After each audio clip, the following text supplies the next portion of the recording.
Яндекс приоритеттерди ала баштаптыр уже. Теневой банга түшүп каласыздар и заказдарды жакшы бере албай калат. Ассаламу алейкум, урматтуу профсоюз YouTube каналын көрүүчүлөрү. Азыркы видеобуз именно самозанятый боюнча жаңы информациялар бар. Ошону угуп алыңыздар туугандар. Ким такси сферада иштегендерге. Эгерде бизге азыр Яндекстан письмолор келип атат и водительдерден уже информация келип атат. Яндекс приоритеттерди ала баштаптыр уже. Парковый самозанятый болбогон водительдерден.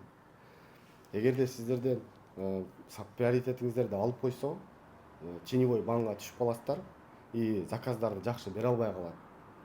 Өтө жаман заказдарды берип эле в итоге лизингиңиздер болсо, лизингтериңизди төлөй албай каласыздар, кредиттериңиз болсо, кредиттериңизди төлөй албай каласыздар, ипотекаларыңыздарды, эми даже арендаңыздарга дагы акча жетпей калат туугандар.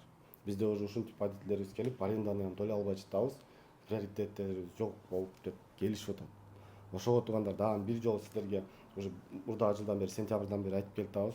Азыр дагы бир жолу кандай перечень документтер керек, кайсы ссылка менен өтүшүңүздөр керек, кантип заранее Яндекска запись кылып профилдериңиздерди даярдап алышыңыз керек. Ошол маалыматты полностью сиздерге азыр беребиз. Итак, парковый самозанятый болуш үчүн биринчиден туугандар госуслугаңыздарды подтверждение кылышыңыздар керек. Ал үчүн МФЦга барып, ИНН СНИЛСтарыңызды аласыздар. Андан кийин подтверждение кылат. Подтверждениени также еще сиздер пенсионный фонддон дагы подтверждение кылсаңыздар болот. ИНН СНИЛСтарды алып, госуслуганы подтверждение кылганыңыздардан кийин мой налогтон регистрацияны өтүшүңүз керек через портал госуслуг. Андан кийин уже ушул процедураны бүтүргөнүңүздөрдөн кийин запись кыласыздар Яндекска. Яндекска ссылкасын азыр указывать этип коебуз. Ссылка менен кирип Яндекска запись кыласыздар.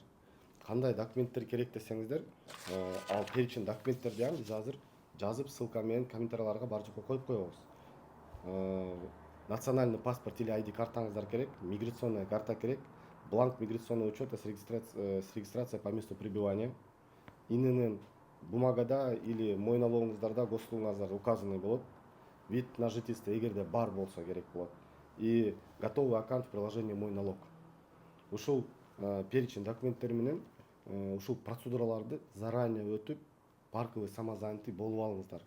Паркыңыздарга чалып, заранее документтериңиздерди, перечендерди жөнөтсөңүздөр, именно Яндекска, алар сиздерге заранее профилиңиздерди даярдап турушат. Эгерде бул процедураны тезирээк өтүп албасаңыздар туугандар, дагы бир жолу кайталап атам, заказдарды бербей коет. Жанагы кредиттериңиздерди, лизингтериңиздерди, арендаларыңыздарды, ипотека, платежкаларыңыздарды төлөй албай каласыздар. Даже 5 күн жумушсуз калсаңыздар, өзүңүздөр билесиздер, 5 күндө канча акча кылсаңыздар болот. Ошого туугандар, азыр бизде көбүнчө водительдер ойлоп атат, мурунку иштеп жүргөндөй эле жүрөм го, эч нерсе болбойт депчи. Андай эмес туугандар, биз Российский Федерацияда жашайбыз. Заранее документтериңиздерди полный даярдап, парковый самозанятыйга өтүп алыңыздар, чтобы полный законный территория Россияда иштеш үчүн. Убакыт бөлгөнүңүздөргө баарыңыздарга чоң рахмат. Салам алейкум.